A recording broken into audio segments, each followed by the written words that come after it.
एक शाम प्राची टीवी पर सीरियल देख रही होती है। तभी उसकी सास वहां आती है। अरे सीरियल में तो ऐसे मग्न है जैसे आज रात का खाना पड़ोसी आकर बनाएंगे। मुझे पता ही नहीं था आपने अपने बेटे की शादी पड़ोस में भी की हुई है। हैं? मतलब? मतलब इस घर में सारा काम बहू ही करती है, आप तो सिर्फ खर्राटे मारती हैं।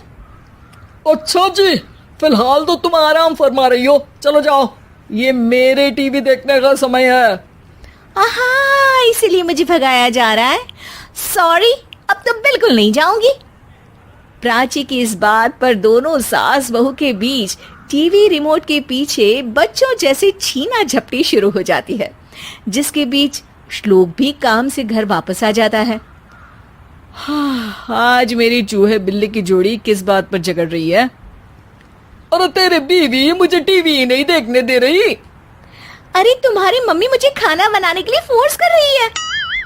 अरे वाह, ऐसे बेतुके रीजन पर तो बच्चे भी झगड़ा नहीं करते।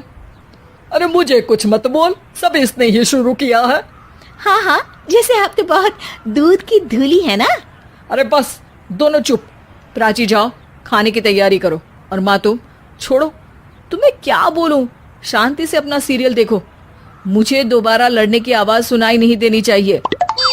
ऐसा बोलकर श्लोक वहां से चला जाता है, जिसके पीछे पीछे प्राची भी कुछ न कुछ बड़बड़ाते हुए रसोई में चली जाती है। हाँ हाँ, सासू जी को तो कुछ बोलेंगे ही नहीं, बस मुझ पर ही हुक्म चलता है, खाना बनाओ, जैसे मैं इनके घर में खाना बनाने के लिए आई हूँ। इसी तरह शाम बीतती है और रात को श्लोक और प्राची की सास खाना खाकर सोने चले जाते हैं, लेकिन प्राची गुस्से में कुछ खाए बिना काम में ही लगी रहती है। इस घर में किसी को घंटा फिक्र नहीं पड़ता, मैं खाऊं या भूखी रहूं। प्राची कुछ देर के लिए रसोई से बाहर जाती है और जैसे ही वापस आती है तो वहां दूध का भरा ग्लास देखकर हैरान रह जाती है। फिक्र पूरी है, बस दिखाना नहीं है।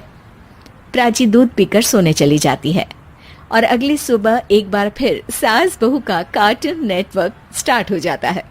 ये तुमने ही किया है। अरे अजीब जबरदस्ती है, मैं बोल रही हूँ मैंने कुछ नहीं किया। दोनों ने मिलकर पूरे घर को पागल खाना बनाया हुआ है। यहाँ कोई नॉर्मल इंसान तो रह ही नहीं सकता, इसीलिए अब पड़ोसी क्या रिश्तेदार भी घर आने से कतराते हैं। और सुन बेटे, तू भी चंगा, तेरी माँ भी चंगी, तेरी बीवी भी चंगी, रिश्तेदार। हाँ जी, आपको नहीं पता क्या, गंगाधर ही शक्तिमान है, रिश्तेदार ही। हाँ हाँ, बस समझ गया।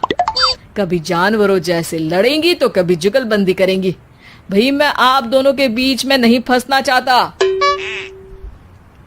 सास बहू की इस मन मौजी जोड़ी से परेशान होकर श्लोक अपना सिर खुजलाता वहां से चला जाता है। चलो अब मैं भी कीर्तन में जा रही हूँ। इस पर जैसे ही सास कमरे में अपना पर्स लेने जाती है तो वहां नाश्ते की प्लेट रखी देख मुस्कुराने लगती है और नाश्ता करके घर से बाहर निकलते हुए कुछ पैसे टेबल पर रख जाती है, जिसके कुछ देर बाद सिलेंडर वाला घर आता है। ओ मोरी मैया, मैं सिलेंडर के बारे में तो बिल्कुल भूल ही गई थी। घर खर्च के सारे पैसे भी मम्मी के पास है और श्लोक से बोला तो उल्टा 4 बात सुनाएंगे। प्राची ये सोच ही रही होती है कि अचानक उसका चेहरा चमक उठता है और वो घर में आकर इधर उधर देखने लगती है। तभी उसकी नजर टेबल पर रखे पैसों पर पड़ती है, जिन्हें वो सिलेंडर वाले को दे देती है। ये सब श्लोक देख लेता है। अच्छा बेटे, इतना बड़ा घोटाला, सबके सामने मैं तेरी दुश्मन और पीठ पीछे तेरी मेरी यारी। इस पर श्लोक एक प्लान बनाता है और शाम को सब एक साथ बैठे होने पर बोलने लगता है। माँ, तुम दोनों की बहुत लड़ाई होती है, इसलिए मैं सोच रहा हूँ कि प्राची को उसके घर छोड़ाऊं, इससे वो भी खुश रहेगी और तुम भी। अचानक श्लोक की ये बात सुनकर सास बहू शौक से उसकी तरफ देखती हैं। अरे ऐसे कैसे घर छोड़ाओगे, मुझे कहीं नहीं जाना। अरे तुमने बोला नहीं पर मैंने सुन लिया, तुम्हें मम्मी के साथ रहना अच्छा नहीं लगता, मुझे पता है। अरे वाह, अरे जब बहू खुद कुछ काम बोले तो वो तुझे सुनता नहीं, और अब जो इसने बोला ही नहीं वो तू समझ गया। जब उसे नहीं जाना तो फिर जबरदस्ती क्यों कर रहा है? अच्छा, फिर आपको मौसी के घर छोड़ाता हूँ, बस अब आप दोनों एक घर में एक छत के नीचे नहीं रह सकती। मैं इस टॉम एंड जेरी की जोड़ी को और नहीं झेल सकता। है? ऐसे कैसे नहीं रह सकते? तुम्हें इतनी दिक्कत है तो तुम्हारा बोरिया बिस्तर पैक कर देती हूँ, लेकिन मम्मी जी कहीं नहीं जाएंगी। बिल्कुल यही सुनना था मुझे।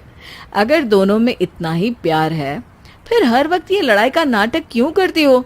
देखा मैंने कैसे माँ किचन में दूध रखती है और तुम उनके लिए कमरे में नाश्ता रखती हो, और कैसे वो पहले ही तुम्हारी दिक्कत समझकर घर में पैसे रखकर बाहर जाती है। अरे भाई, इतना ड्रामा तो डेली सोप में भी नहीं होता जितना तुम दोनों ने इस घर में फैलाया हुआ है। तू हमें टॉम एंड जेरी बोलता है ना, तो याद कर वो दोनों भी एक दूसरे को बाहर वालों की बुरी नजर से बचाने के लिए हमेशा सबके सामने लड़ते थे, लेकिन अकेले में दिक्कत के समय मदद भी तो करते थे। बस हमारा रिश्ता भी कुछ ऐसा ही है।